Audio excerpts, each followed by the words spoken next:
All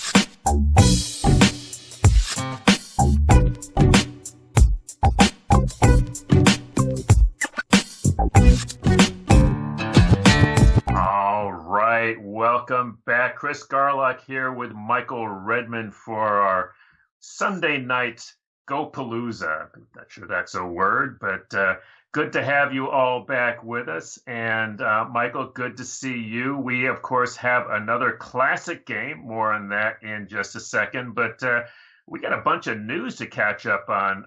First, let's sort of check in. Where are things with the COVID-19 in Japan, where you are? Yeah, we're expecting some big news today because the government is going to make an announcement, and they're expected to extend the lockdown in Japan for another month. Wow, really? So yeah, for another month, and it's going to be the same in areas like Tokyo and Osaka, a number of the more populated areas, and then I think they might be relaxing a bit in more rural areas and areas that were not hit so bad by the virus. But that will all come out later today. It's the morning. It's Monday morning here in Japan, so it's going to be coming out later today. Let me ask you this, because of course, I follow the tennis world very closely, and they're starting to develop. I mean, because it's becoming clear that this is going to be going on for a while, they're starting to develop protocols for how to play tennis. Tennis, for example, seems to be one of those things where there's sort of built-in social distancing, and to start looking at some other things. So I'm just wondering, anything out of the Nihon Kien in terms of would there be a resumption? There were a number of tournaments that were going on, when the shutdown hit. Any news on that front? I think that's still up in the air, and they're probably going to be waiting to see exactly what the government says. I see. Because there might be some new guidelines about what ways business is going to start moving again. But otherwise, they might just stay shut down. A lot of the younger players and the top players are just sort of organizing tournaments on their own and playing on the internet. Probably no prize money, of course, but they're just playing kind of exhibition games on the internet. And some of them are actually using YouTube too. I guess that's what I'm wondering, is that as this extends, I'm wondering if that will be something where these sort of alternative things will pop up. And I'm wondering if maybe some of the sponsors will follow some of the players, and maybe that's something where there could be some money.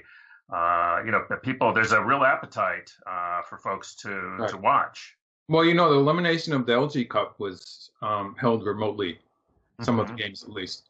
And so that's something that they're thinking of. There are a lot of issues when we have computer programs that are stronger than humans. There are a lot of issues about making sure that people will not cheat, obviously. And the fact that a lot of the Go players are fairly old, professional Go players too. Some of the stronger players are fairly old. They're not so familiar with setting up a video system in their own home that would satisfy that. So there are a lot of obstacles, especially in Japan, when a lot of the stronger players are relatively old, or maybe not so used to social media. Right. Yeah, I just think as this thing extends, and we were talking about, before we got on the air, is there going to be, another spike in the fall? So it's beginning. I know here in DC, I think the best case scenario is a full reopen. Is probably at least a month to 2 months away. Worst case scenario, maybe 3 months away, and then if there's another outbreak. So this, I think, people are starting to wonder, what's going to be the new normal. Mm-hmm. In Japan, I think we've been very lucky with a low number of deaths. Right. It clearly did not hit Japan as hard as it has hit countries like America and some of the European countries. And I think no one really seems to know why. So, and we don't really have enough data about how many people maybe got a milder case of the virus and just don't know about it. Right. So there's a lot of potential contagious people out there, just out in the world.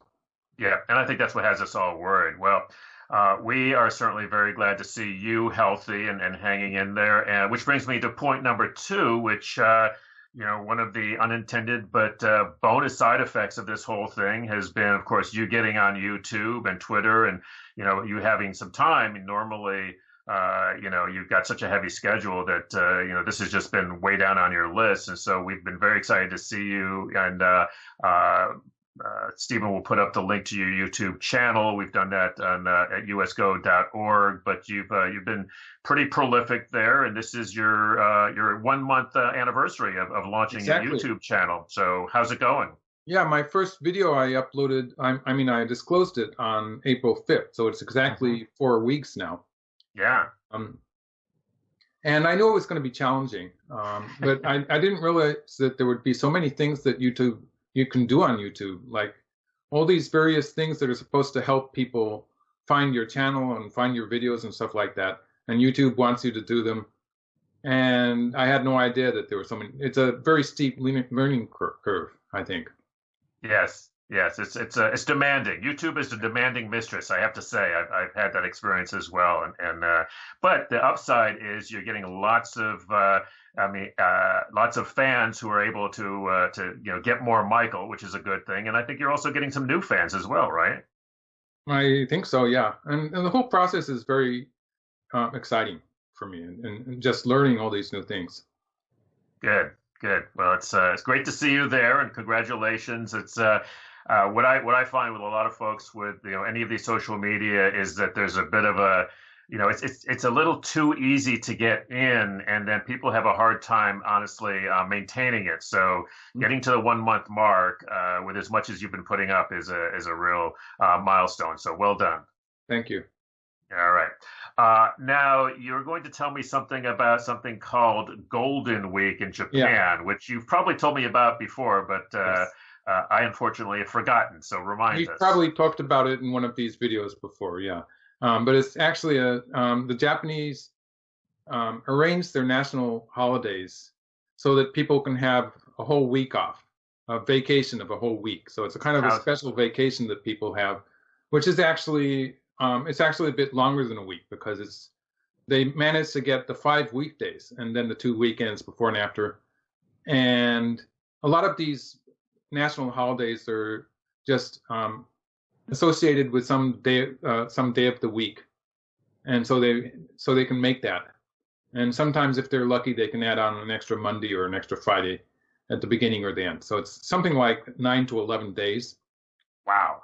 And everyone I goes love out this. like that. That's when you see a lot of Japanese going to places like Hawaii or Europe, a place like that. And of course, they're not doing it this year. Right. And so it's so they call it GW for Golden Week, but they found a different word for the G that means that you're abstaining or just holding back. Yeah. Well, that's what I was going to ask was this is a time, when folks go and do things and you can't go. So, and a lot of folks are already staying home. So are there special things that they're doing? How does that work? I think most people find it just very frustrating because the schools have been out for a long time now. So they've had their children at home. But for the most part, people are following the guidelines and staying home. You do see them in parks. The parks are a bit crowded. Yes, there's just some people who can't stay away. Don't get me started. I'm a big walker, and we went out on a 10-miler yesterday. And honestly, what we did was we found a trail that nobody else goes on. It's very low populated, and it was just fine. But we had to, the beginning was very populated, the end was very populated. But we did get our walk in. But I mean, that said, I'm very glad to see so many people out and enjoying. It was a beautiful day, and so whatever. I mean, I'm not going to be a crabby guy. It's all good. It's all good. We're good. Happy to see you. All right. Just a reminder, folks, we are live, of course. So jump in with your questions, your comments. We will get to as many of them as possible, especially on these historic games. These are games that Michael has spent a great deal of time thinking about. Some of you probably saw. Even I watched this the other day. I was over there checking out your channel, and I saw you. I was like, wait a minute, he's already done this, and I realized you did the game without the commentary. Right. And it was lovely. It was really, really lovely. I really enjoyed watching you play through the game. So Yeah, that's let's a just put one stone down so I can say this. The orientation is reversed from what it was in the game I showed. So obviously okay. people are confused, but it's not showing at this point. Um, Okay. but yeah, so the orientation is going to be backwards, and so instead of let's put one more white stone down. So instead of that, white was in the game that I played out. White was playing in the lower right corner. I must have had a different source, but it's the Exactly. same game. Okay. All right. So just so people know. All right. So, and then Stephen, our producer, will answer a lot of your questions that he can deal with, but then he'll flag stuff that he thinks that we should deal with. So again, do that. This is the thing that we really love about broadcasting on Twitch. Also, in 2 weeks, we are going to do another game from AlphaGo to Zero, our new book on the original 5 games, historic 5 games AlphaGo played against Lee Sedol. And we, at the moment, have a very close, you can vote, and Stephen will put the link up there. It is very close, I believe, between game 2 and game 5. We kind of were thinking game 2 would be the game, but game 5 is, for some reason, very, very popular. So I can't tell you why, but I actually happen to like game 5 a lot, maybe because it had been such a long week, and it's a great game. But anyway, if you haven't voted, go ahead and vote. That'll be in 2 weeks from today. Now, once you, what's the interesting thing about this historic game, and tell us about the players? Okay, well, the main thing is this first move that I have showing here. It's the famous Tengen game, which was played, and Tengen is the central point. Right. And it was played 350 years ago. And that was a time where people didn't even play star points in the corners. Like the star point was kind of a no-no. It was only played in handicap games. And even as it is now, the 3-4 point was by far the most popular move. They played some 3-5s or 5-4 points. But playing the center point was sort of unheard of. And it's the kind of game that you would expect modern players like Go Seigen to be playing. And like even if you go more modern, Yamashita Keigo, a Japanese player, played it a few times. When he was young, he did a lot of experimenting. But 350 years ago, it was maybe the only game where anyone tried that. And it turns out that Santetsu, Yasui Santetsu, was an astronomer. And they actually had astronomy in Japan at the time, and they used it to calculate their calendar. And he was actually the person who calculated a new calendar for Japan. So that at that time, he invented a new calendar that was more accurate than what they had, and he became the official astronomer for the Japanese government. And that's when he quit playing Go. Cool. That was a few years after this game, probably. In my YouTube channel, I put it in the description. I don't recall it immediately now. Probably a few dozen years after this game, actually. Okay. Actually, maybe just a few years after it. I think this was 1670, this game, and I think it was something like 1678 when he actually stopped being a Go player and became the official astronomer. So to play, I mean, things back then, we talked about this when we did the last historic game, that there's a lot of formality to these castle games, and so I'm just wondering, how a move like this, so unusual, would have been perceived at the time, and this is probably conjecture at your point. Well, there is the fact that he was an astronomer. And he had these theories based on his study of the heavens that maybe there was some symmetrical meaning to the board, and he was connecting it to his astronomy in a way that made him think that the center point, theoretically, it should be the best move. And he also, you can see later in the game that he emphasizes the sides over the corners also. And this was just a complete experiment on his part. If you look throughout his career, he usually plays what you would call a more normal opening. But in this game, he sprung this new move on Dosaku. And so I should stop here and talk about Honinbo Dosaku because Yes. he was by far the strongest player in his era. At this time, he was not called the Meijin yet. And so if you're the Meijin, then that acknowledges the fact that you're the strongest player. It also gives you a lot of power. So he would, when he became the Meijin, he had the power to choose ranks for other players. All of the four Iamoto, all of the four schools, they had to ask him to get a rank for a certain player, something like that. So he had a lot of power, and he was the connection between the Go schools and the government when he became the Meiji. And so there's a lot of political power there also. But at this time, he was sort of unofficially the strongest player. And the two of them had played a number of games before. Basically, playing normally, Yasui Santetsu had very little chance to beat him, even though Yasui Santetsu was one of the top players. Like, he would be ranked like, when Dosaku became Meijin, Santetsu became a 7-dan. And in that era, you had one player who was Meijin, which is equal to 9-dan in the present system. And maybe you had a Jun Meijin, which is a secondary player who would be ranked 8-dan in the present system. Up to that, for players from 8 to 9-dan, you only had one player each, usually. Or maybe you just had the Meijin, or maybe you didn't have either. And then the top players of that era would all be 7-dans.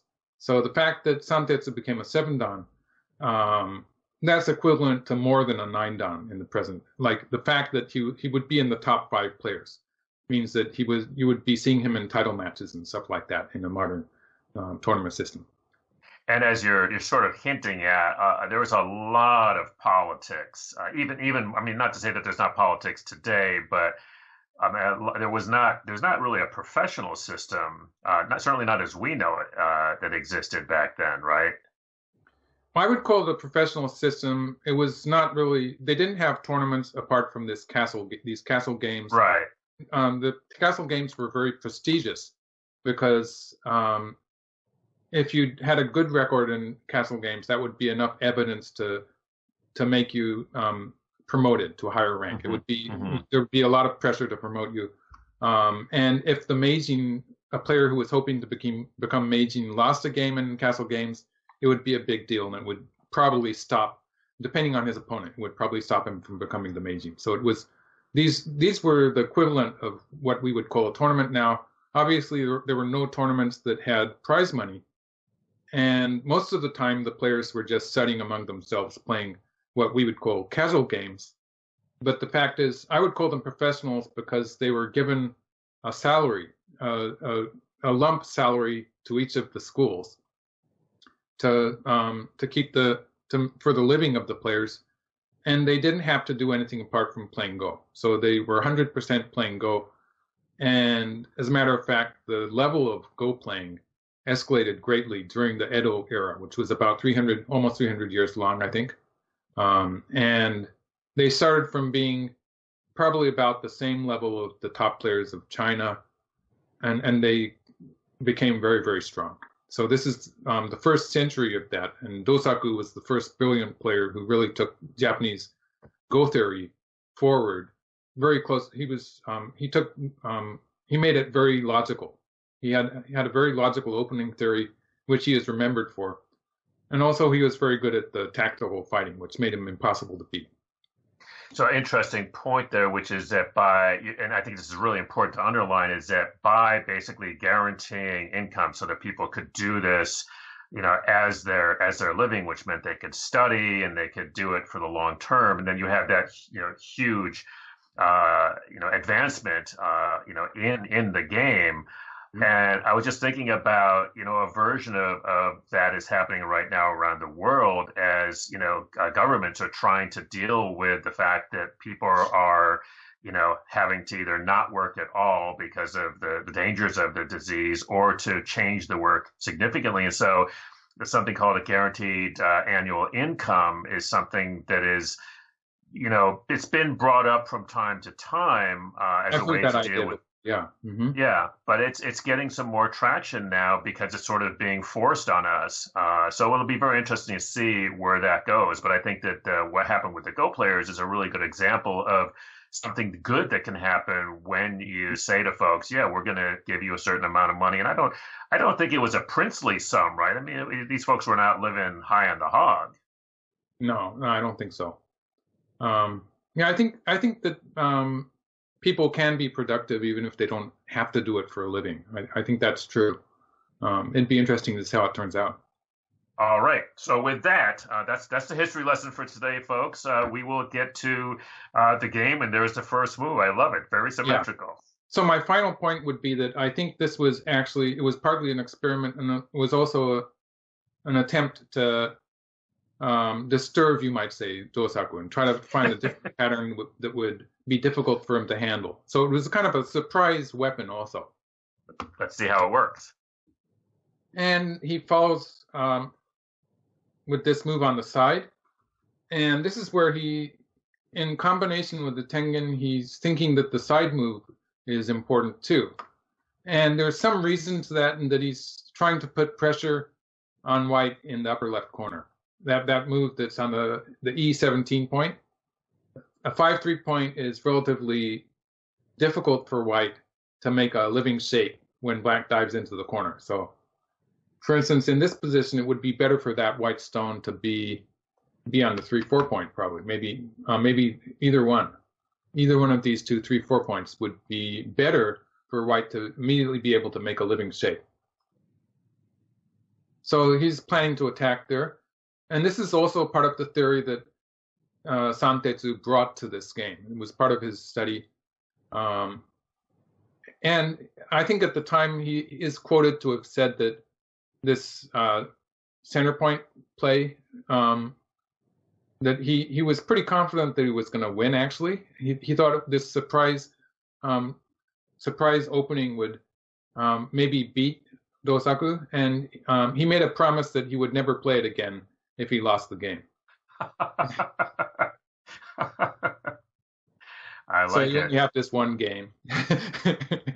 But yeah, so white plays another 5-3 point.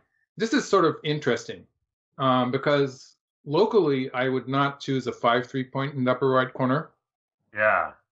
But the fact that the upper left corner and the upper right corner are sort of mirroring each other, Dosaku was just making miai of the 2 points. He's making them interchangeable. So when black comes in on this side, white just plays on this side. So that was the basic idea here. White was making it a symmetrical shape, probably, connected with the fact that black has played a Tengen point. This shape here that we have on the upper side, just the fact that it's sort of, the visual impact here is a little triangle. Nicely done. Nicely done. I think that there was some of that in it too. The fact that it was just so symmetrical, just the visual impact of the shape, and also the fact that this point, playing this point and this point, Dosaku was considering them to be miai. They're interchangeable points.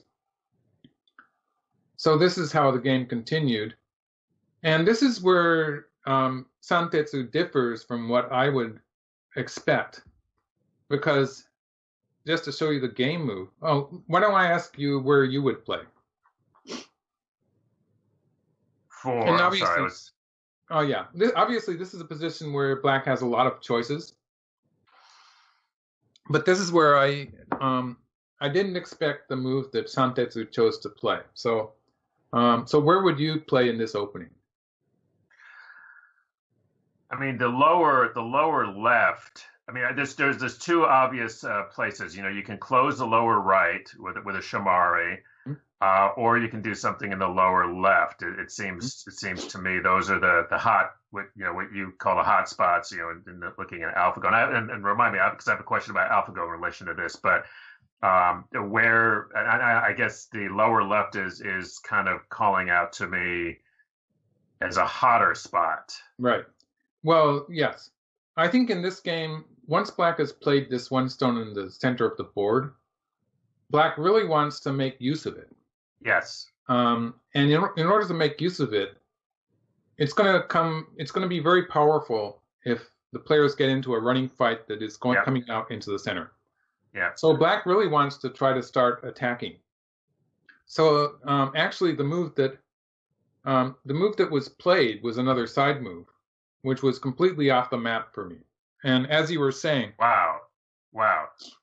I sort of agree with what you were saying, in that the lower right corner and the lower left corner are both fairly big points, but you're missing one move that I would play, which is the kick here. Because really? I think this is a position where black would like to start attacking in the upper left area. Okay, yeah. That makes sense. And white is not completely alive yet. White will have to add some stones to this to make a living shape. Sure. And I think black has opportunities. Black still has plenty of space in this area, so there's no way that black's going to get into trouble there. So, for instance, at some point, black could play an attachment against the white corner enclosure in the upper right and quickly make a base there. So there's no way that that stone can get into trouble. So black just has these offensive opportunities here, basically.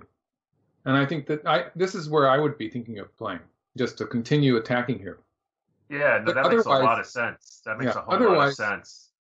Playing something like this would create another white stone that is not very secure yet. And so this would be threatening to be playing some kind of a pincer next. At that time, most of the pincers were on the third line. So I'll just show you these two. Some kind of a pincer like this, which would put pressure, start attacking on the lower half of the board, which also is an area that black seems to have a potential advantage in a fight. Right. So I'm perfectly okay with this move. I think in this game, playing the corner enclosure in the lower right is probably a bit too tight. Like white would play another corner enclosure. And in this kind of game, things would become relatively calm, and it would become more difficult for black to make good use of this stone in the center of the board. So I was expecting black to play something more active. And I think that could be this one, or it could have been this approach move that you were suggesting. Yeah. So what's your thought behind black's move on the right? Is that just sort of trying to sketch out a really large moyo? I mean, I like what you said. I mean, it's off the map for me. That would not have been, like, if you gave me like A through G, that would have been G with a question mark, right? Okay. Well, I think that this was just part of the image that Santetsu had in his game plan when he played the Tengen point, that he was going to connect it to the sides. So this is actually very similar to the modern opening that Go Seigen played. Go Seigen was the brilliant Chinese player. He came to Japan and became a pro here. And together with a Japanese player called Kitani, he invented the new opening, the modern opening. They call it Shinfuseki in Japanese. So a lot of people, even overseas, know it by the word Shinfuseki. And this was star points in the corners combined with the Tengen points sometimes, and the star points in the middle of the sides. And the way Go Seigen did it, he was really connecting the center point to the side points. And there was a lot of emphasis with the connection here between the stone in the center and the stone to the side to make a sphere of influence towards the center of the board. So the way they're thinking about it seems to be very similar, in that Santetsu also is trying to connect that center point to a position on the side and create an area here where black has potential to get a big territory. So in a way, it's consistent, but I would not play there in this position. Like the fact that white's corner enclosure here is completely alive makes the added value there. In this whole area, this quarter of the board, the two stones that are functioning most are just the two white stones. Right. And there's not so much added value to the three black stones that are, you might say, surrounding them. Have you run this? Yeah. No, I'm sorry. Have you run this through Leela? I'm curious if Leela gave this any credence at all. Well, actually, since it's a no Komi game, I use both Leela and Karago because Karago Uh-huh. is just for no Komi. And even at the first move, actually, with this move, Karago seemed to want to say that Black has lost 3 points. So, um, compared to what Black started with, so Black's still winning in the context of no Komi, of course. Uh-huh. Um, and Leela, I think the basic engine with Leela and Karago is basically the same engine, but it's just that Karago is giving me a score for 0 point Komi. But both of them didn't really like all of the moves, but the difference is very slight. Like that 3 point difference is just a few points in the point score, in the percentage score, that is. And so it's not a difference that human players would be worried about, even professionals. I wouldn't be worried about the difference that it was showing there. And like, if it's in the 50% area, like with Leela, I think White starts somewhere around 57%. And so this is just going to be wobbling around from between 50 and 60% probably. It's not a big deal for me. Okay. And I wouldn't be worried about it in a game that I was reading, a game of my own, you might say. Okay, so White plays another approach move. Another thing that I found interesting was that in the case of an approach move, Leela, I'll just say Leela. It's the same thing basically. They sort of leaned towards an invasion in the 3-3 point. Yep, I was wondering about that move because rather in terms of trying to Leela force, seems to like this better. Yeah, force White out, right? Force White to run away right away. Well, it could easily turn into this variation, and this is actually a variation that Gosegan liked too when he was teaching me. And there's the threatened attachment here. And there's a lot of, I won't go into this one because it doesn't really have any effect on this game. But it did turn out that Leela liked the 3-3 invasions a lot more.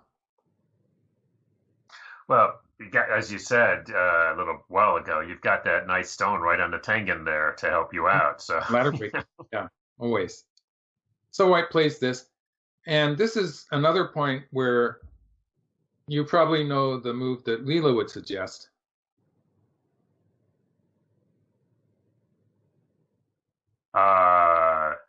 It's got to be C3, right? For Black? For Black. White has just played a Kakari, an approach move in the lower right corner. I'm talking about a local move for the lower right corner. Just a local move. All right. I'm just still hung up on C3. I really like C3. I want to play. I'm really hot to play C3. I just suppose a really tight pincer at like 03, maybe something like that. Wow, you're the same as Santetsu. That's interesting. That was the game move. Oh, really? Okay. Yeah. It seems obvious, right? This is the way that Santetsu played in an attempt to start a fight here. Yeah. And maybe put pressure on White using the Tengen. I think that a modern player would just play almost all of the computer programs like this move anyway. And it does work to a certain extent with the stone in the center. So Black is just putting a stake out on this whole area. That's no fun, though. It's no fun. It's a much simpler way to play. When you study Go with computers, you tend to see this more often, actually. Right. So Black plays here. And you would usually expect White to play an attachment here. Yep. Or a diagonal move here. Yep. And just to give you one variation, if White plays the attachment here, we're probably going to see Black curling into the corner like this in this variation. This would be the Joseki that was played in that day. Mm-hmm. Like in modern Go, you might see Black extending immediately, which would be slightly different. But in that day, Black would just play this sequence. And so this would be about even, but I think that when White played this move, which is the game move, it's very unusual. But this is just changing that so that Black does not take away the corner from White. So you see that when white starts here, it's a natural sequence of moves where black gets to curl into the 3-3 point. Black does have the choice of playing outside at 6 on the Kosumi on the 4th line, in which case then white would take the 3-3 point. And this is close enough to a living shape. This is not 100% alive, but it's close enough that it's going to be very difficult for black to attack. And so black usually will curl into the 3-3 point.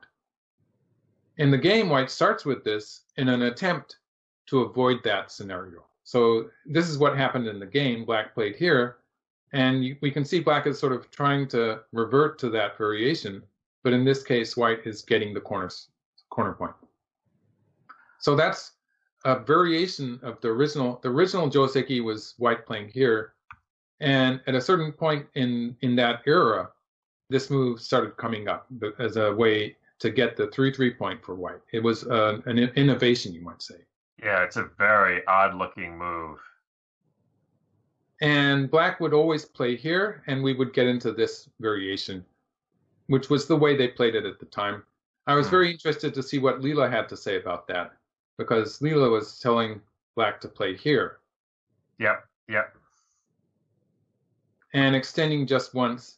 This is a position where a human player would usually think that jumping here is super important, but of course Leela is going to leave it for a while. And I think Leela wanted to play a Kakari, probably the 3-3 point here. Leela wanted to switch to the corner. And this is still a hot spot here, but Leela would find a way to play it shortly afterwards. It's not as important as the corner.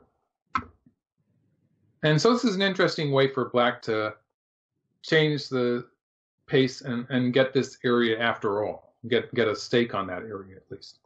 And it looks better than the game, actually. I was impressed by this. Yeah, no, I like that. But at that time, the only answer that black had was this one. I should tell you that this is better than extending straight. It might seem intuitive just to extend straight. It does. But in this case, if you get into this variation, this stone here, it's what you call a double peep to the bamboo joint. Right. Peeping a bamboo joint is usually bad because unless your opponent is really careless, you're not going to be able to cut that. It's to be careless twice, actually. Well, yeah. And so it's a kind of a wasted stone. It's better to have that stone one line to the left as it was in the game. So in this position, black stone here on the 4th line is in a better position. It's better to have it away from the white bamboo joint. So it's more effective there. And this was the result that they got to at that time in history. This was the verdict that they came to. They decided this was an equal result. So it was kind of a joseki. It was a new joseki, actually, I think. I don't really exactly remember when they started playing it, but it was fairly new, I think. This is a good time to remind folks. I mean, you had the 4 schools, and this stuff would have been pretty exhaustively studied, which is one of the reasons this game is so interesting. Because if that Tengen was a relatively new innovation, I'm assuming that a lot of this play some of the localized play obviously had been studied exhaustively, but things change with that stone in the center, right? Well, and especially, I think it all probably started with Dosaku, actually, the white player in this game, because he made a logical study of all of the opening, the josekis, the local sequences. And he used a system, he liked to use a system that's called Tiwari, which is you compare it with something else that you know about. You compare a new position with a position you know something about that you're used to playing in your games. And you take stones, if they're similar enough, you can rearrange the stones in a way that you think is not a loss for either of the players. And then you can judge whether the new position is viable or not. And it's a very tricky system to use. You have to be a very strong player to understand what you're doing when you're actually using it, actually. Because it's easy enough to go wrong and take away the wrong stones or something like that. Right. But it was a system that Dosaku used very skillfully. And he made a kind of a logical study of all of these new moves that he was trying out. And so he changed the opening theory. That's what he's remembered for, actually. Mm-hmm. So black pushed once here. Excuse me. In modern Go, the move that black would usually be playing would be the jump here. This is the joseki that we play. And white actually has a bit of a threat for a cut here. So the most direct way for white to threaten that would be to play a move like this. And if black extends, white can cut here. And then if black tries to capture it, then of course there's this cut on the fourth line. So white could do that. Or white could extend down once and then capture the 2 stones. That works too.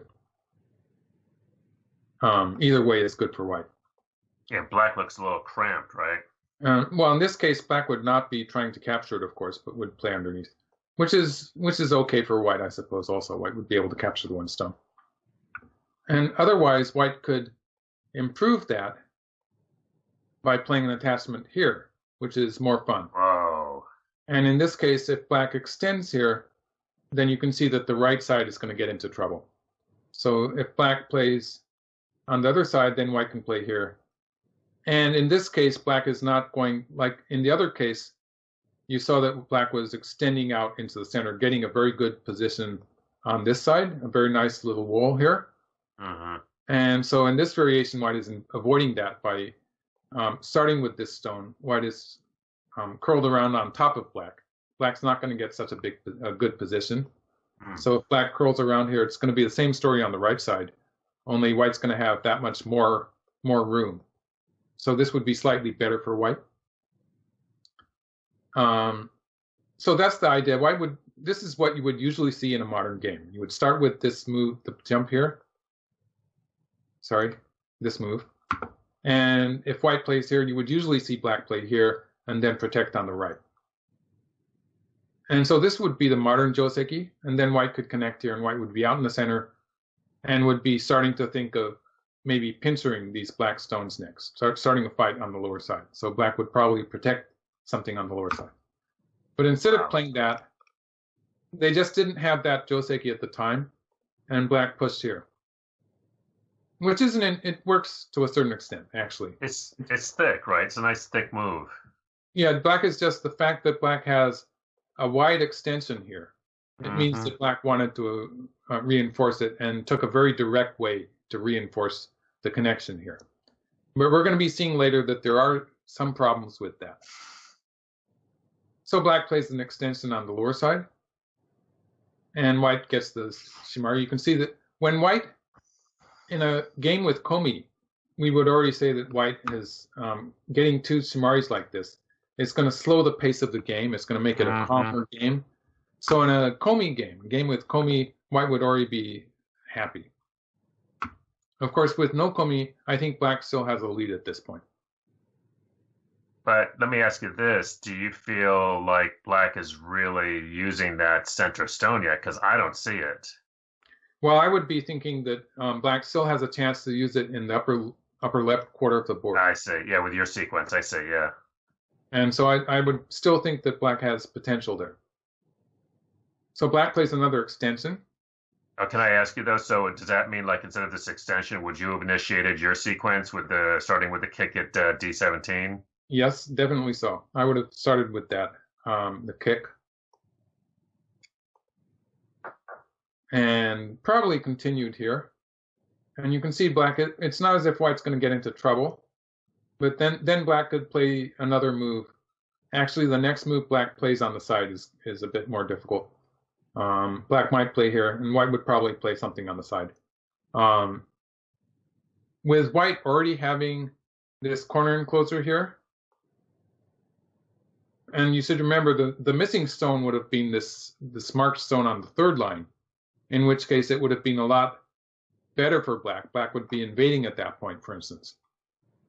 And so the fact that black is sort of 1 move behind in this lower left area here, the fact that white actually has 3 stones here, and all of them are occupying very important points. Mm-hmm. It's going to slow down the profit black can expect. Because when you start a fight like I'm starting here in the upper left area, if you're playing at a high level, there's no chance that black is going to actually kill that white group. Right. Or no realistic chance. The main thrust of black's attack is to force white to defend a bit while black is taking profit. For instance, in this case, it would be the left side. Sorry, trying to draw a circle here. On the left side of the board. So black is going to take profit in some other area while attacking that white group. And the fact that white sort of has a head start with these 3 marked stones in the lower left area is going to make it that much more difficult for black to take that profit. So my feeling is that all of these moves that black played, like that's 2, 4, 6, 8 black stones compared to 6 white stones, that means black played 2 or 3 moves there. Since we did start with a white stone in the corner, black played 2 or 3 moves there while white was building this position in the lower left area. So I would have started the attack in the upper left. Sorry, I would have started the attack in the upper left earlier instead of all of these moves in the lower right quarter of the board. And in that case, white would not have that position in the lower left. This position white has in the lower left is pretty much ideal to counter black's attack. Very efficient use of 3 stones in key points. So like even if this 1 stone was missing, it would be a completely different thing. The C4 point. Right. So it might be a bit late to have a very effective attack. And so I think black would be in trouble if it was a Komi game. If it was 6.5 points, black would already be in trouble. Just this move is not being efficient enough. But you know, when Kitani and Goseigen were playing the new opening, they were saying that at the very least this stone, and they were dealing with no Komi games also, you know. Some, not all of their games, but in many cases they were playing with no Komi. And they were saying that the center stone, whatever white does, it's going to be worth something like 3 points. This would have been in the 30s, I think, right? 1930s, yeah. Yeah. Yeah, I got the date right this time. I think people forget that even as late as then, that was sometimes people were playing without the Komi then. Yeah, that was still before they had a real tournament system, the modern tournament system. The newspapers were starting to sponsor tournaments, but they were a bit more haphazard in the way they handled the Komi and stuff. Right. And we still had the OTI, which was a ranking tournament, and that went to the end up to close to the year 2000. Actually, that tournament was done with no Komi. So black plays this move, and white plays a very interesting move here. White plays an extension to the side, and this seems to be a bit submissive. But the move that I would like to play is this move. Yeah. But you can expect that black is not going to crawl if white plays here immediately. Black is going to push through and cut. Push and cut, yeah. And this is probably going to be a bit dangerous for white. Ooh. With all these extra black stones. Like this is something that it can be done without any of these outside stones. Without these 3 stones, usually it would be an overplay by black. But if you have any one of these 3 black stones that I've marked, then that changes it to make it an even fight. So when you have 3 of these black stones in the vicinity and you start in this fight, it's probably a bit dangerous for white. So it's a usual Redmond understatement. It looks really tough for white to me, I got to tell you. I mean, I'm sure white will come out of it okay, but it just looks like a bad fight. Well, I can see Dosaku surviving, but obviously he was afraid of this in this case. So he just plays the extension. But it's also, it seems like it's playing right into black's plan. I mean, this is the kind of fight black wants, and it's the whole reason for playing the Tengen in the first place. So it seems like white's strategy here has got to be to avoid, any kind of big fight, right? That definitely seems so. Yeah. And so here, and a lot of the time, I've criticized some of Santetsu's moves, and I think the main difference is just that my eyes are more used to modern Go. I've been seeing modern Go a lot, and there's some moves that just don't seem right to me because I've seen very strong players like Gosegan handling it in a different way. And black's next move is an example of that. So where would you play with black now? I think this is a chance for you to find something better than Santetsu.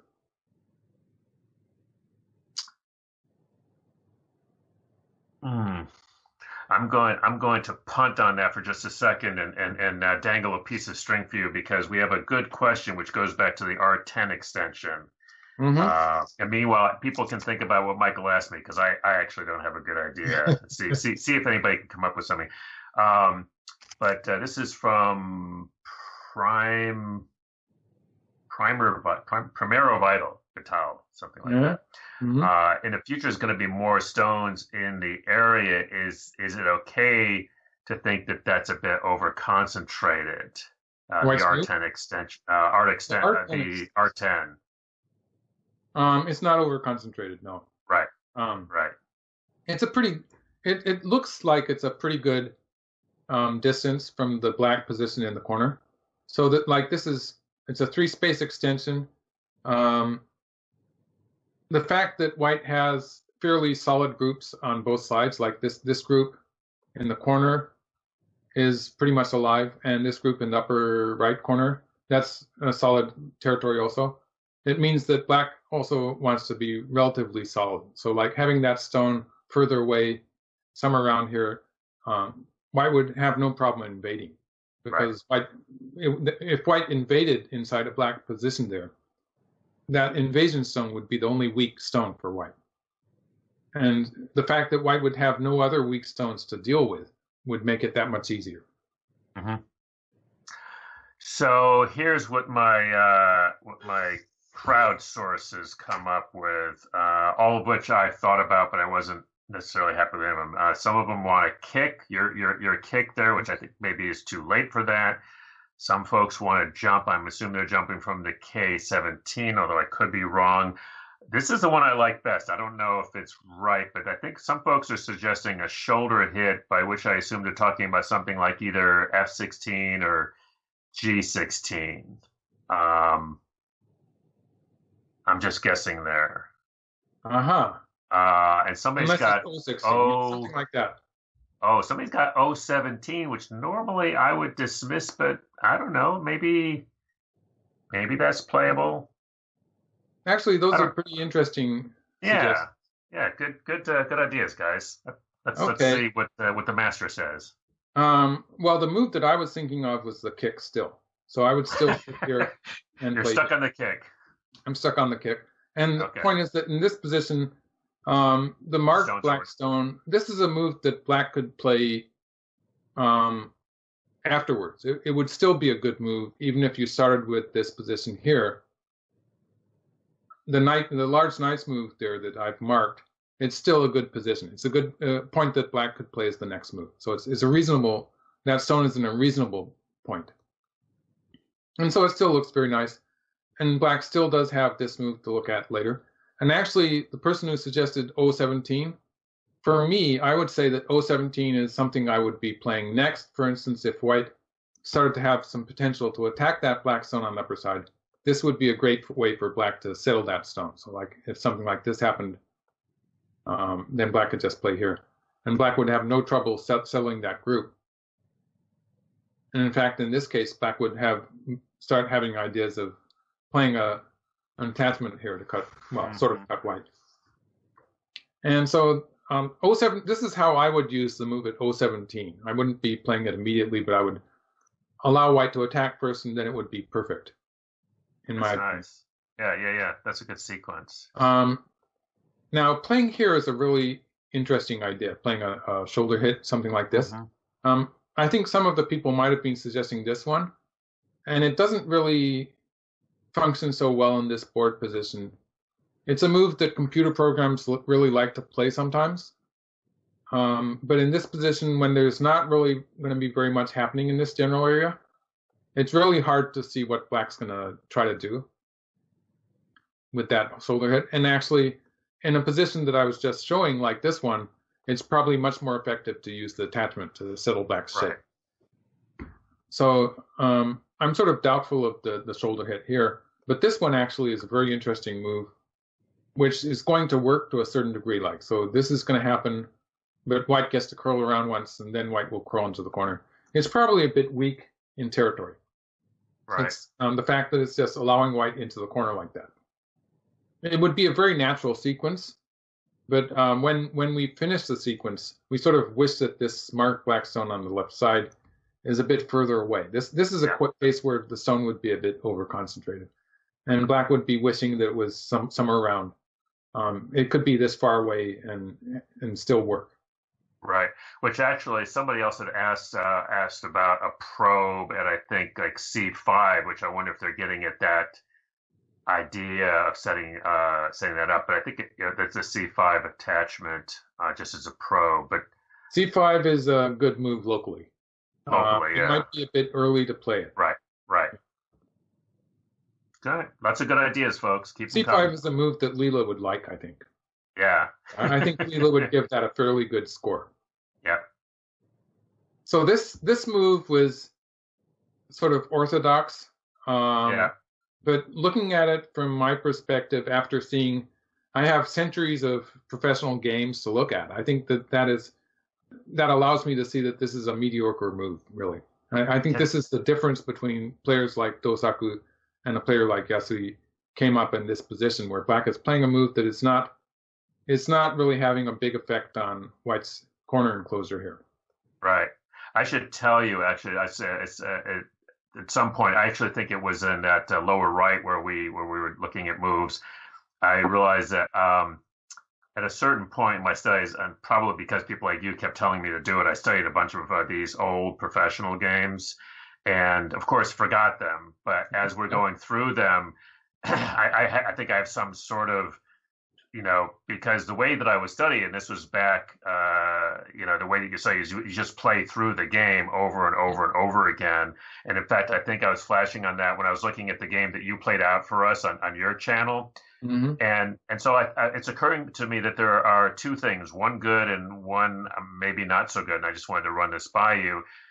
By studying those games, and I didn't, I had no ability to analyze them, obviously. I just played through them, and it was more just sort of, you'd play through it, and especially in Josekis, you would learn the Joseki by seeing where the moves would be. So you would, and so like I saw the extension at N17, my automatic response was N17 because I think, my history brain remembered it, even though I didn't remember it. But I also think that the problem with it, as you point out, is that I remembered a mediocre move because that's, that's what got played, as opposed to thinking of something better, right? Mm-hmm. Yes, well, you see these moves a little bit in the no Komi games from this era, because since black had to win by only 1 point, did not have to pay a Komi. Right. The player with the black stones did have a tendency to choose peaceful over the most efficient. So the black player is not always trying to be super efficient in these games, whereas with players like myself who are used to having a Komi, I have a natural tendency to want to be more efficient with black than I do with white. White is a tempo behind. White has to play more carefully than black. But when I have black, I have a tendency to be more adventurous and aggressive. And it's something that's very natural to a player who is used to playing with Komi. There's a question here, which it's an interesting question. You'll enjoy it. They want to know if you have trouble memorizing these games, given how exotic these moves look nowadays. Now, first of all, that doesn't really apply because you memorized these games years ago. I mean, my guess is probably when you were a teenager, right, is when you studied them. Yes, teenager. I was a teenager. Yeah. Up into my 20s. Of course, I'm studying now. Now that I have Leela to give scores to them, I'm looking through them again. So basically, the games that I studied were classical games, and they were the games that gave me my values as far as shape and a lot of my opening positions too. So it's the fact that we had very high-level games 300 years ago is one of the reasons that Japanese play might seem to be a bit old-fashioned even nowadays, because we have all of these shapes that we learn from, and they're sort of ingrained in our value system. Right. It's the network file in the and the younger players are changing that, obviously, but there's a lot of players that have these values that we took from these games. So we understand that a two-space extension here, and the whole point is that when you have this position, that black stone there is what we call a wariuchi, and it's a stone that can extend to the left or the right, and that's supposed to be safe, right? Black has enough space to play an extension on the left side or the right side, and people tell you that that is a good point to play in the center of the side. It's not so true nowadays when people are playing slightly more exciting moves, actually, because of the computers. Right.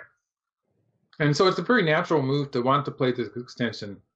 But in this game, it's more important to play actively, partly because of this stone in the center of the board. And you can see that as the game continues, Dosaku is very skillfully reducing the value of that stone in the center of the board. And so I get the feeling he's outplaying black by making these solid groups that are sort of sticking out into the center.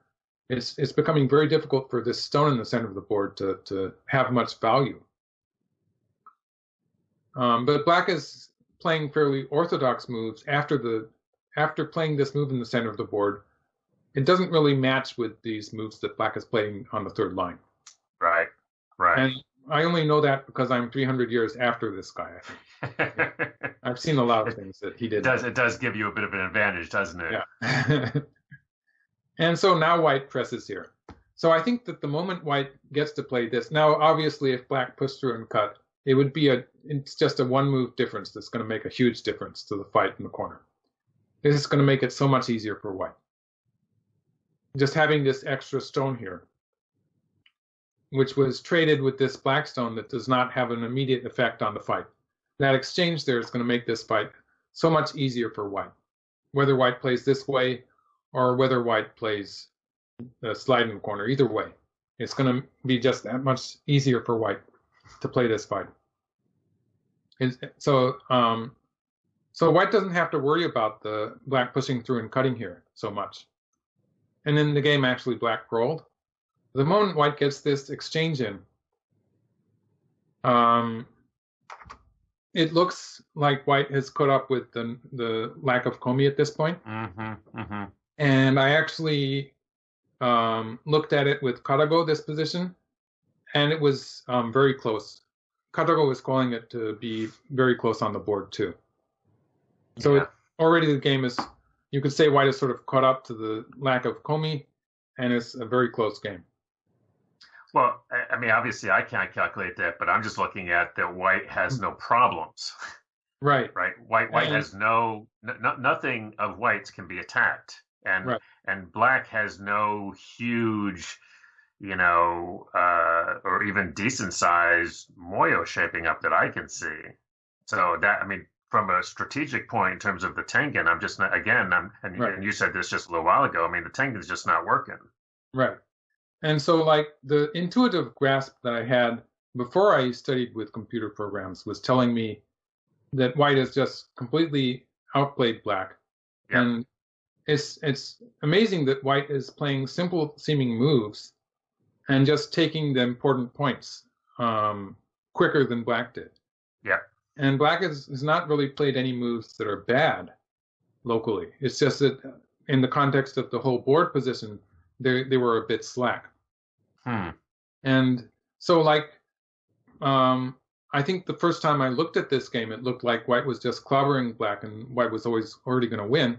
It turns out that the amount of points that black lost with each move, when I looked through it with Katago, was very small. Like it was a very gradual and subtle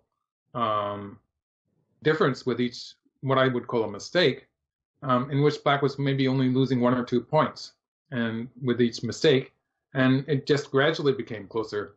And in fact, at this point, it's not as if white is winning. It's just that the game is sort of in the balance. Right. And so it's actually less than what my intuitive grasp of it was. So now, okay, white extends here, and black plays this move. Someone suggested this move, didn't he? Someone suggested this move. Yeah. So this is a good move locally, and it's the move I think that a computer program would play. So definitely better than a move something like this. It's just more forceful and taking more space, and you can see that there's some potential for black. If black gets to play this point later on, there will be some potential for black in the general area here. And so that's something that black can potentially look forward to. There's a question, and I hesitate to raise this because of an email exchange that you and I were involved with Terry Benson earlier in the week, which I appreciate you tackling because it was way out of my depth. But Terry, of course, president of the AGA Foundation, and also has done rule stuff for many, many years. But he raised this question about Komi, and some of our folks are raising this question about, and you keep coming back to it in this game, and it's an appropriate issue to raise because there was no Komi in those days, and of course we have Komi now. But the question of it's a broader question about optimal Komi, and then there's another one that's about bidding for Komi. And I don't want to, I mean, it's a really deep question, but I do think it's probably something that's worth at least it's very interesting. Well, you know that for many hundreds of years we played with no Komi, and the players back then obviously knew that black had an advantage, but they were playing with no Komi anyway because they had a handicap system within the professional ranks. Like the 9-dan player would be giving black to the 7-dan or lower player. And if you were going to be calling yourself a Meijin, you had to deal with that difference. And so that was the whole basis of professional ranks. And you would have something like 3 stones difference between the top professional player and the weakest professional player. And the only thing that unified them into a professional group was the fact that they were spending all their time studying Go, I suppose. And so you could say the real professionals, you might say, were the people playing in the castle games, which was a much smaller group. And so then you would just have players who were maybe 1 stone difference.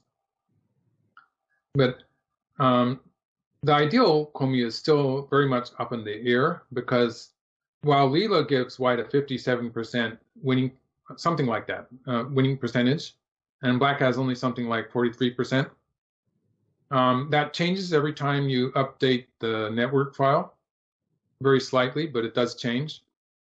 And actually, if you do the same thing with Katago, actually I have an old special version of Katago on my computer, so I'm not sure.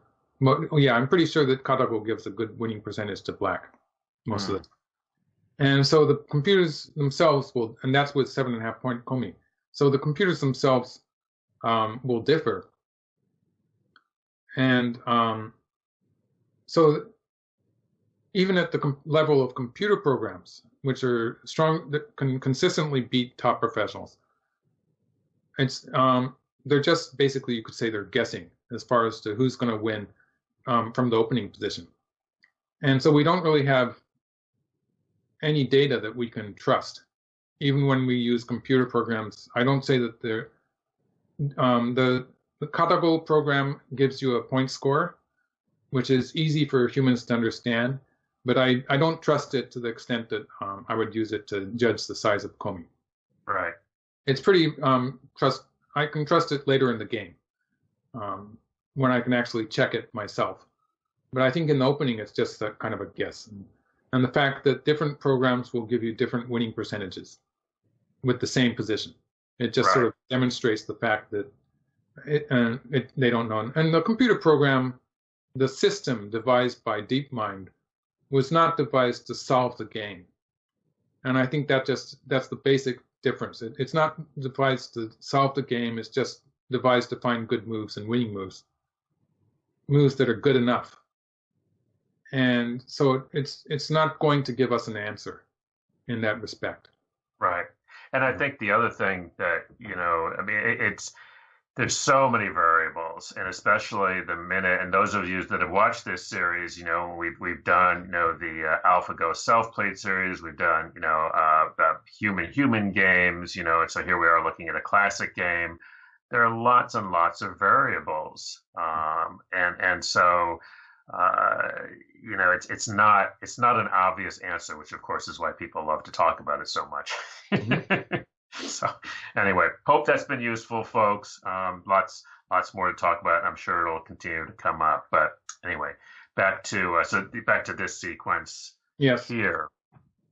Okay. Now this is a point where we're sort of entering the middle game.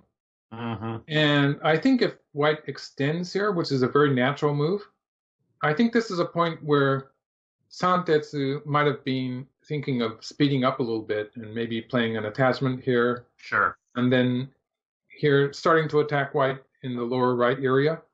And doing this, black would be securing territories in these two areas. And just solidifying getting rid of the weaknesses that these two areas have. And it would be fairly close. However, this is where Dosaku takes the initiative and starts to speed up himself. And so instead of playing this move, which would allow black, and it was important that black started with taking the left side with this sequence here. And if white extends, now black's going to deal with the areas that black has already mapped out, which is this area and this area. And neither of these were really territory yet. But now that if black has the initiative, black is going to quickly start doing that. And at this point, black is putting pressure in the lower right corner. If black can continue to push white around, black will eventually take this point, which is also a very important point on the left side of the board. It's an important thing, especially for us amateur players, and this has come up in the chat. Sente is so critical, and for amateur players, I think we have a really hard time with leaving positions, staying with them too long. So it's always interesting to see this issue that you're raising right now, you're about to get into, of when can you play. It happens all the time in the AlphaGo games, where AlphaGo it happens with AlphaGo, and actually it happens with human top players too. If you look at top players, it can be very confusing, I think, for weaker players to watch because they're jumping all over the place. Yeah. And you can have a position where you think that a player has to answer locally, and he's just going to leave it. It happens all the time, and it makes the games very exciting. And you have the impression that these old players are playing at a slower pace, but actually when you look at players like Dosaku, or actually the other game that I was suggesting for this was a game by Shusaku, you can see that at key points in the game, they can speed up very, very much. And Dosaku is especially like that because although he's remembered for his for being a theoretician, for being great at developing new opening styles, or actually Joseki two-corner sequences too. He also was a very sharp fighter. He was unbeatable in the fights. And his tactical reading, his tactical abilities were pretty amazing. In fact, you can have positions where, on my computer at least, Leela was thinking that he was getting into trouble, and but could find no way to refute it. And like I would be setting, and so it would take a lot of time, going into a lot of playbacks, and eventually it would turn out that Dosaku was right and Leela was wrong in some of these tactical positions. I love it. Okay, so white starts here, and this is kind of a probe. I've been wondering about that move. Yes. So there is some potential here. Now, if black answers underneath, this would be a very natural move, if black answers here. And I'm not sure exactly how Dosaku is planning to use this. Locally, white can play this way and this way. But, of course, the latter is going to favor black. So in this case, the best white can get out of it is this squeeze. And actually in this squeeze, although it's a nice squeeze here, this stone that black has on the second line at the S5 point is taking away white's eye space in the corner. So in that way, this is actually a very dangerous way for white to play, because the corner group, although white got some extra stones on the outside, the corner group is losing its eye space and territory. And so as far as territory is concerned, it's not the best way to play. Otherwise, white could play something similar, but instead of continuing like this, white could, at this point, play something like this. But again, black, or maybe, I don't know, maybe something like this first. But again, it would be limited value. So I'm going to say that I think white is going to just curl around immediately. And in this case, of course, white would have all sorts of things white could do. But just to go back to that previous variation here, to show you why black had to answer in the corner, this is the correct move. If black answers something on the outside, white can just win the fight to capture. In this case, white has 4 liberties, and black just has 3. And it's probably not obvious that white has 4 liberties, but you can just add a black stone here and a white stone here, and then it's relatively easy to count the number of liberties for white. So white has 4 liberties, black has 3.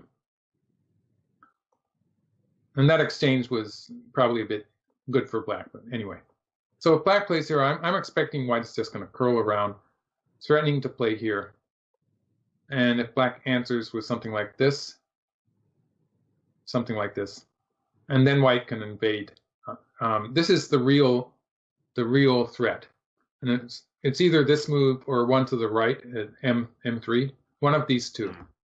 I think either one, maybe invading in the middle, like I'm showing with white 6, is the stronger move right now.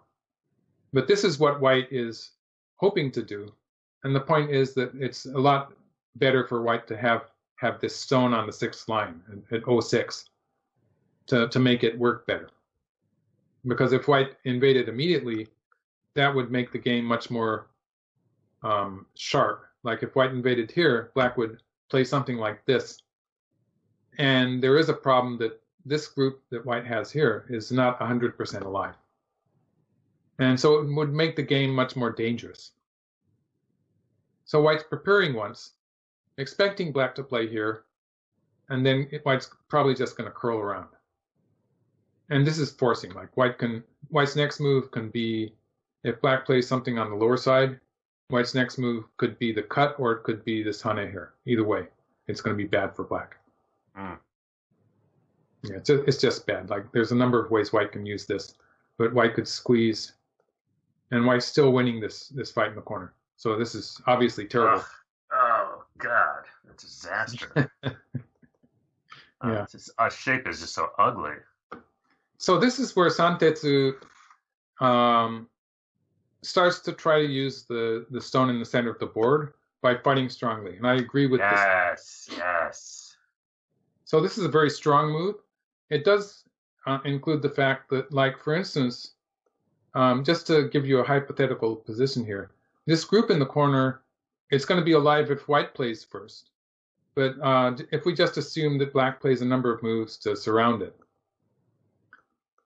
then eventually black will be able to kill this group. For instance, with just playing here, it's not alive in the corner. Wow. And so this is, there is some danger there, but black needs a lot of preparation to make this work. You might have noticed I put a lot of black stones there, starting with this move. Yeah. And black needed a lot of stones on the outside. And this is still a bit of a tricky position in the corner. I'll probably put it out in one of my life and death problems at some point.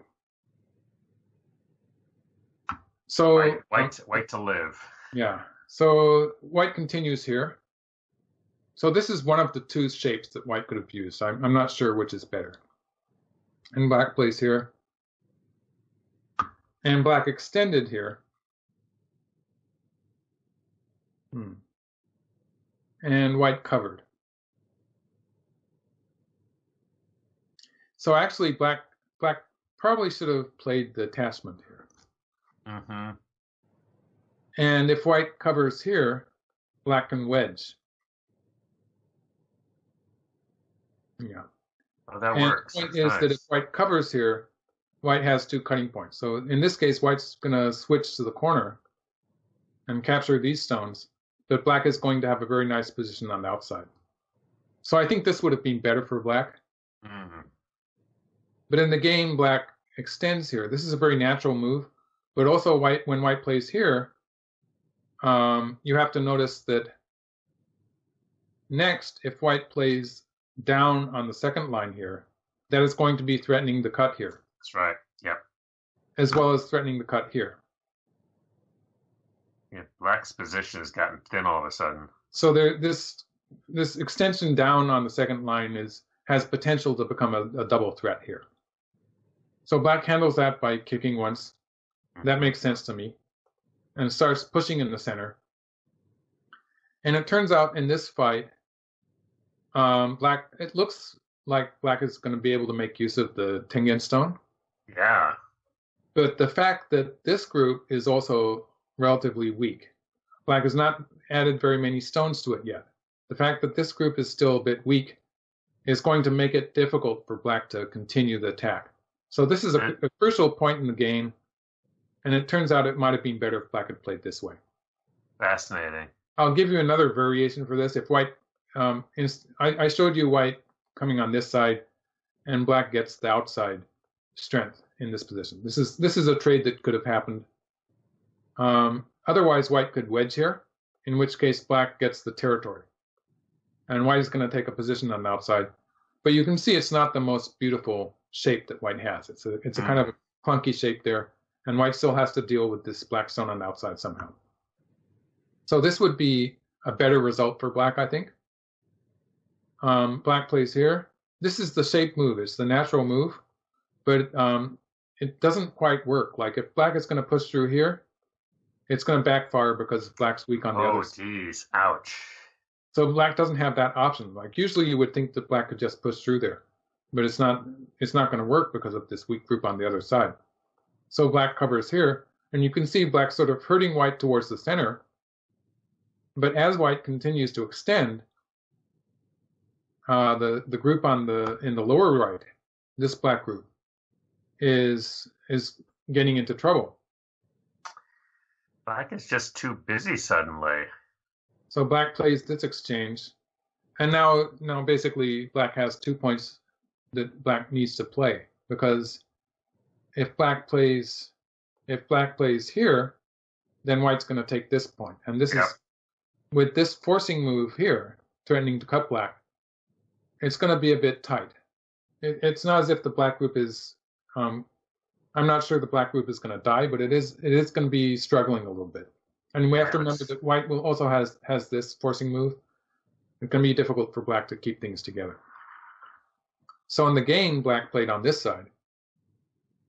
But when white gets to curl around here, now the game is really starting to look good for white.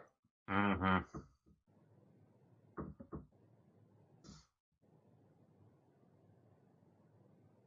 And black connects up to the upper side. White plays this forcing move and pushes out here. And you can see now white does have to be careful of this group here. It doesn't have eyes. Right. So white really needs to connect up to the left.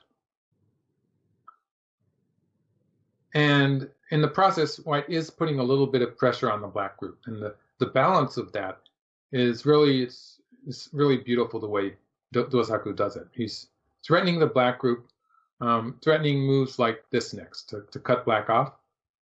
And so black handles it with this stone. And this just gets, the process there is reinforcing white in the upper right. So now this territory here is quite solid. So every time they make this kind of exchange, there's some extra additional profit that Dosaku is taking every time. And black pokes out here. And now white invades the lower side. And I think this is probably the most dangerous point in the game for white. If I were white, I would be worried about black playing something like this. And I would have liked to see this happen. It would have made the game a bit more exciting towards the end, because black does have a kind of a semi-forcing move here on the fourth line. It means that black does have potential to attack white in the center of the board. I'm pretty sure Dosaku would have had ways to handle it. You know, he was amazing in these tactical fights. Mm-hmm. But I would have liked to see that, because in the game, black just simply protected here, which locally is an important move. But that gave white the opportunity to play here. Fixed it. And this is, now this is pretty much fixed. The exchange here is sort of interesting. Black plays this empty triangle move, where you would expect black to play here, right? Yeah. Okay, the problem with that is white's going to push through and cut. And if black tries to force here, it's not in time. And so this would be a disaster for black. Aye, aye, aye. Because of the ladder, obviously. Or if black runs away, white can just connect here. And so black would be in a lot of trouble there. And black has handled that with that empty triangle. Because now if white pushes through and cuts, now black has this forcing move and can capture the two stones. Oh, nicely done. So you can see that the local reading, there's no holes in their local reading in this game. So white plays this move, and then white is connecting. And now this is an important move here where white plays at S13, consolidating the upper right area and starting to take away black's eye space. So white is actually putting some pressure on this black group in the upper right area. Part of that is the fact that this point is still threatening to cut on the third line here. Mm-hmm. And although white seems to be pushing black around, you have to remember the game is still very close here. And black is not, it's not as if black is asleep. Black is still, is building some territory in this area. A lot depends on how big this center area ends up being. Like if black gets an opportunity to play this point, then this area is going to flower into a pretty big center territory. I think if somehow black manages to get that, let's just leave one mark point, this one mark point at E5, if black can get Sente to take that point, then I think that black still has chances to win the game. So it's that close. Wow. But for the time being, that black group in the upper right is not alive yet. So black is making eye space there. This shape on the upper side is a famous Semigo problem. So you can think about that for a few moves while I get to that point.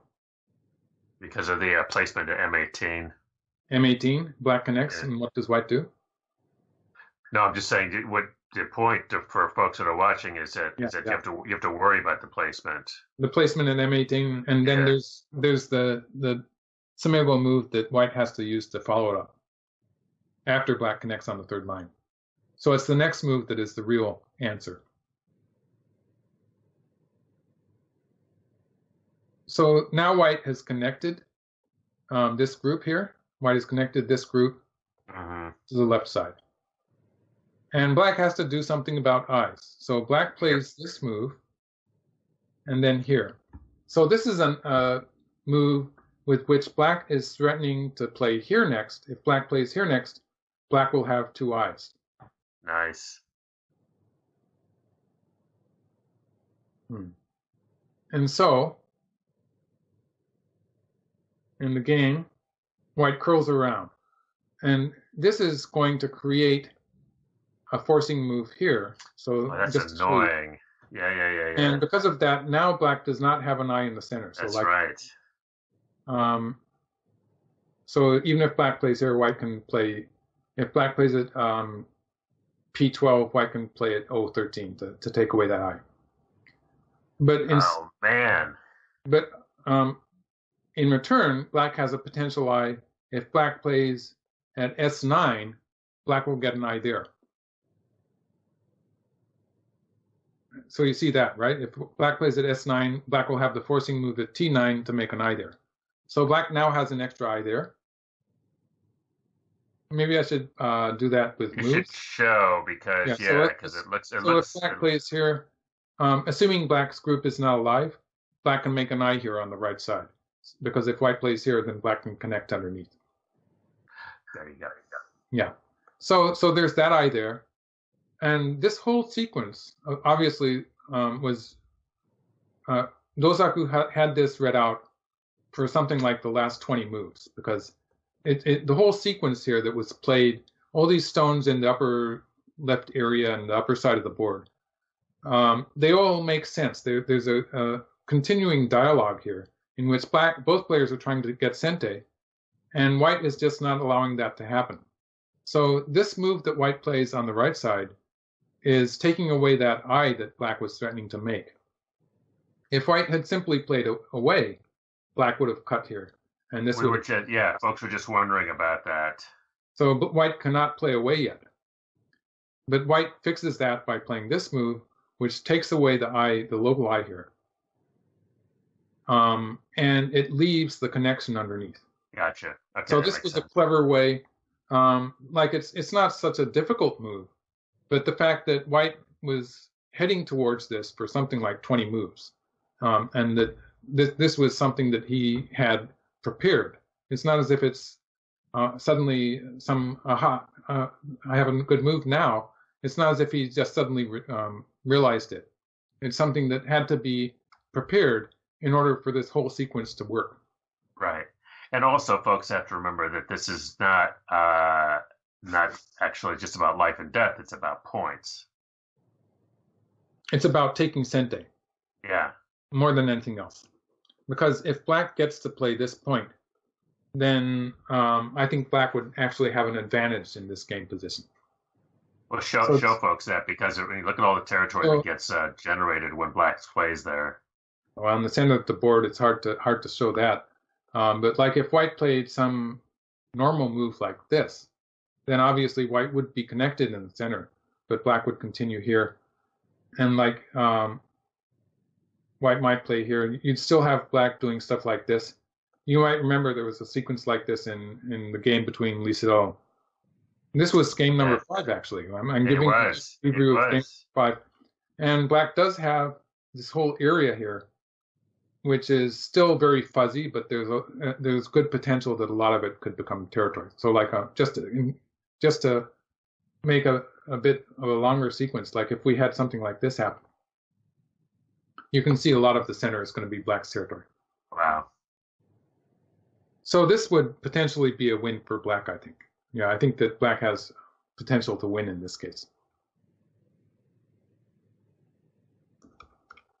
So it's very important to take Sente, and the fact that while playing this whole sequence in which white was saving this group by connecting up to the left, and black was playing these moves in the center, building up the center while trying to take Sente and harass white.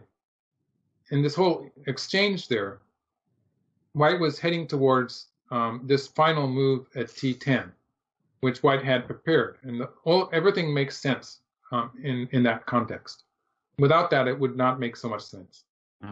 Because it's natural that black would be using this connection here to be threatening to make an extra eye and threatening to cut white off. It all comes together. So you know how white's going to kill the black group? You did give me the peep. And next move? I'll just simplify things by giving you... white doesn't really need to play that peep, but it makes it more obvious that these 2 points are interchangeable. Right, I think, and folks can help me out here, but I think it's got to be... I'm trying to remember the sequence here. Is it L19 right away, or is it the Hane and then because the second eye for black is at N19. But you don't play it directly though. You're suitably confused. So I'll just go to that. Now this is the sort of intuitive move, you might say.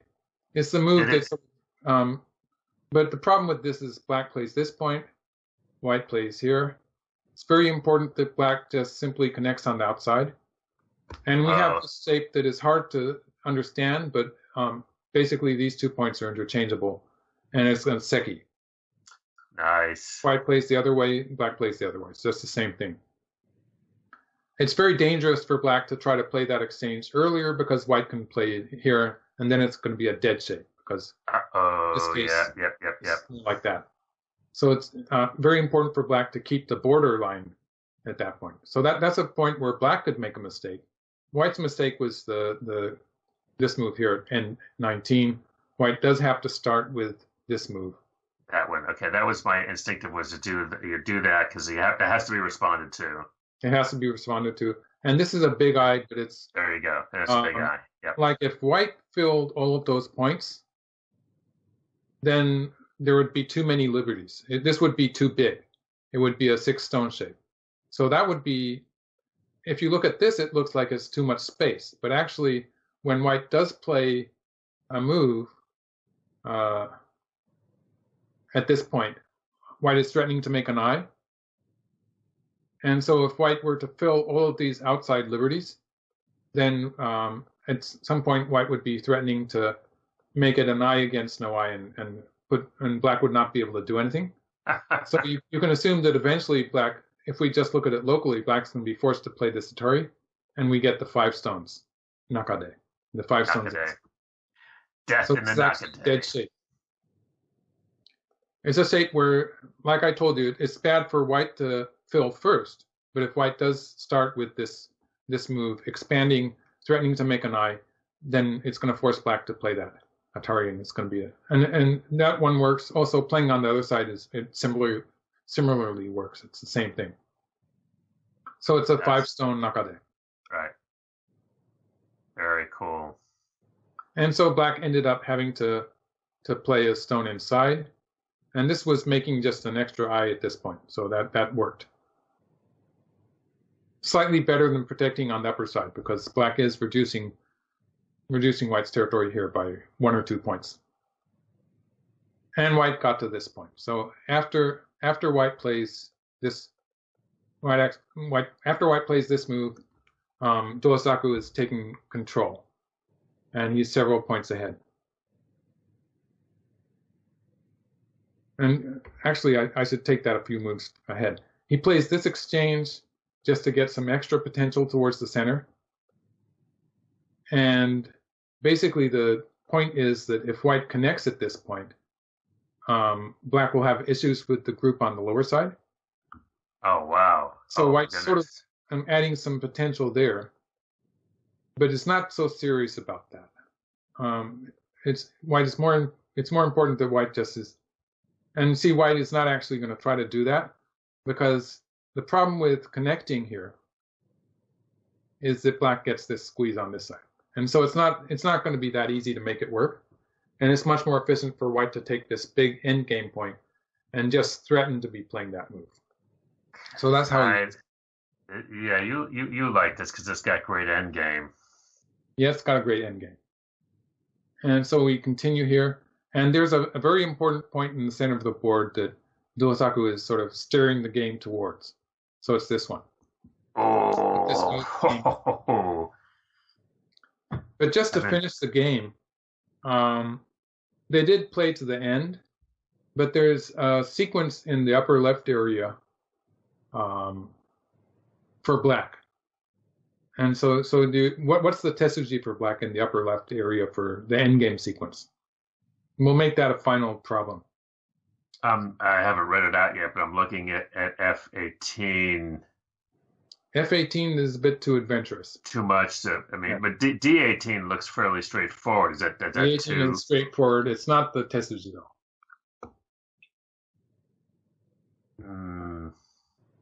Is there some cleverness with an attachment? Say it's E16, maybe. That's probably too much too. Yeah, that's right. You got the right idea there. E16 is the Tetsuji. Okay, cool. Maybe let's see. Maybe he played it now. Oh yeah, he played it now. This is the local Tetsuji.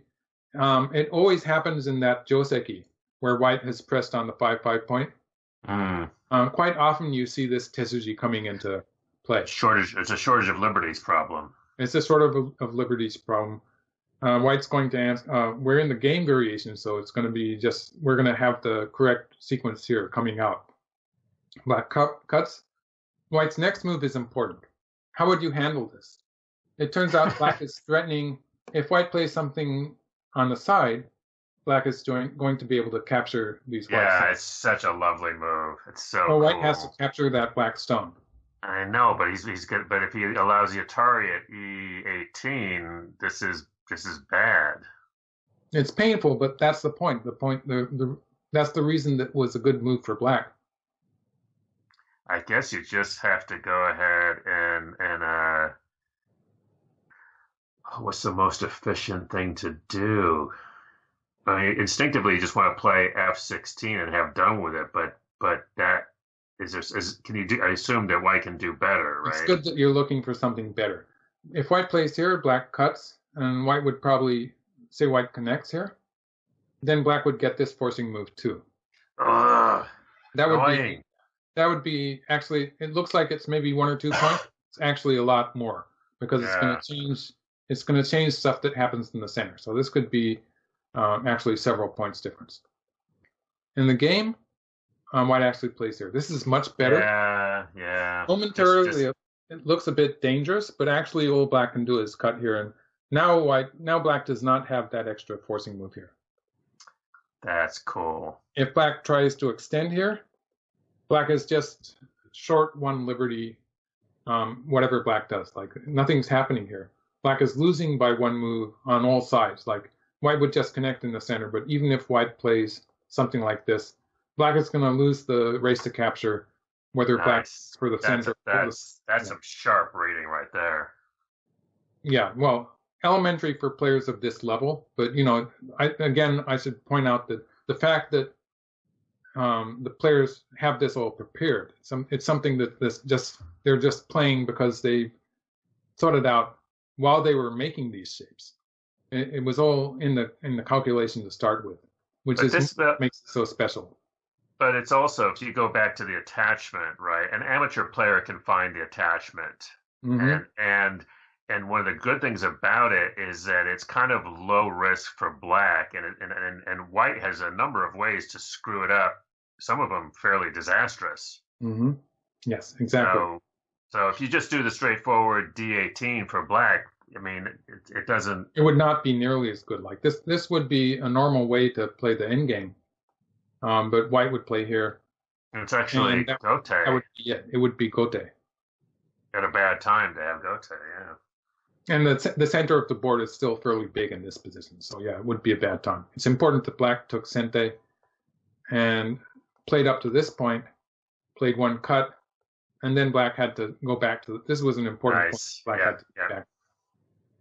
So just to show you some of the end game, this is pretty straightforward. I think white might have gained a little bit in the end game, but in any case, white was going to win. And so they played to the end. Wow, and I think it was 9 points or something like that. Sorry if I'm wrong. But I think it was 9 points. They played to the end like this. I don't have the result put in here. But I mean, it's well, didn't sometimes these castle games get played out? I mean, these are games that took oftentimes a couple few days, right? I mean, they could take more than a day. They were supposed to play in the castle, and they were not allowed to go home because usually the games that they played were more casual, and they would adjourn and go home, and they would study the game with their students or their group and stuff like that. And that was accepted. It was the normal way to do it. Mm-hmm. But with these castle games, the prestige of the schools was online there, and they were not allowed to leave. So they were supposed to play the game in the castle, but the games could go on late into the day. And then, like, the shogun was supposed to, that was the country's leader, was supposed to be watching them. And at first he was. And as this went on for hundreds of years, sometimes there was a shogun who didn't play Go or wasn't interested. But there would be a lot of the officials at the government watching the game inside the castle in a special room. And there were a number of these games being played at the same time in the same room. But the games that lasted too long and people would be going away, they would take the games to some official's house. and so they would finish the games overnight at that house, at someone else's residence, you might say, which would still be within the castle grounds probably or somewhere around it, but they were not allowed to go home, basically. Right. Staying overnight and playing until the game ended. In a game that goes to the end like this, I think that would actually be the usual case, because these were very serious games, and the prestige of their houses did count into the difference, made a difference there. And so these were like official tournament games. So they were very serious. No mistakes were allowed. So, couple things before we wrap up. One was a question from some of our viewers about whether Santetsu ever played Tengen again. I do not think he did. There is a quote from him that said that he was saying that if he lost this game, he would never play it again. So he was quoted to say so, and I don't think there's any record of him playing it again. In fact, he did. Yes, he did resign from being a Go player in 1678. So that was when this game was about 1670. He only had a few more years as a professional Go player because he became the official astronomer. Well, first of all, there's a certain logic to it, and I had forgotten that, and I think it's very cool. And going from being a Go player to being an astronomer, that's wonderful, right? I mean, it was very prestigious. He was actually the first official astronomer in Japanese in that system in the government, and so it was very prestigious and special. And actually, there's the whole story about this guy. They made a movie of it, or in a book and stuff like that. He's a very special person because the calendar he made was so much better than the one they had before. They were having trouble. They couldn't. They didn't know when the solar eclipses would come and stuff like that. They were supposed to be able to foresee them, but they couldn't accurately anymore. And it was a fact that they were using an antique calendar that they'd gotten from China. And I think the Chinese had probably already gotten something more modern, but the Japanese were using an old system that was not working so well for Japan. Japan likes its traditions. They do not change. Well, in that era, the best things came from China for quite a while, like a lot of the culture and stuff, and science. And so they had something that was the best at the time they got it. But it was hundreds of years, I think, at least old at the time Santetsu actually revised it and made a new calendar. And he changed his name. Japanese people in that era, when they changed their profession or something like that, which is very unusual, they would change their name also. So he became Shibukawa Shuntetsu. I think that's right. No, not Shuntetsu. Harumi. Shibukawa Harumi, I think. Well, different name. Yeah. You could probably find that name in Wikipedia. Yeah. Well, actually, that important a figure. We'll do a little extra research and put some nice links in when we post this game onto YouTube, so people will be able to do that. Well, you've hit all of our sweet spots, Michael. Great Go commentary as always, but also just wonderful historic background. Lots of really cool stuff, and I'd forgotten about the whole astronomy angle, so that was a bonus there. So just I think in general we love these, but I think particularly for me during these tumultuous times, I find a certain comfort in this sort of classicism and this looking at the history here. I find it comforting. I don't know. Do you find it at all? Does it help you? Yeah, to a certain extent. Maybe I'm just grasping at straws here, probably. So. Anyway, folks, we hope you enjoyed it. Michael, as always, absolutely wonderful. Again, folks, check out Michael's YouTube channel. He's having a lot of fun with it. And so you want to go do that as well.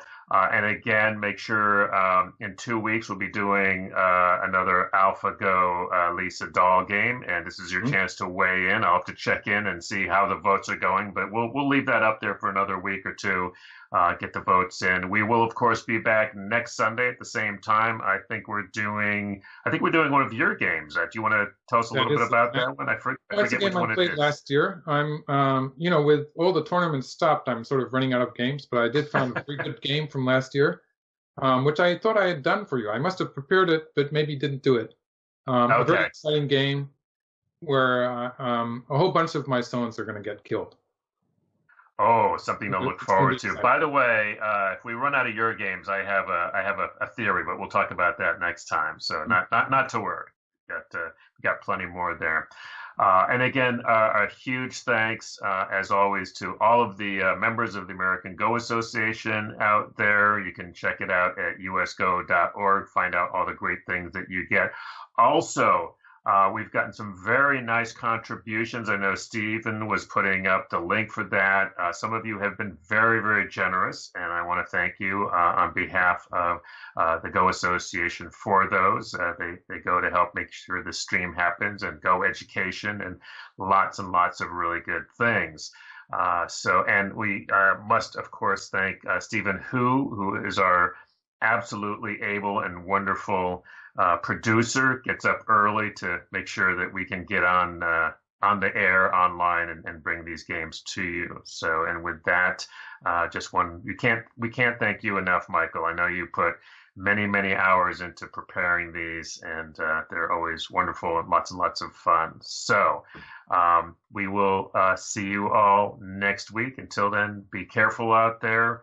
Make sure that the only life and death is on the Go board. That's the way we want to keep it. Take care.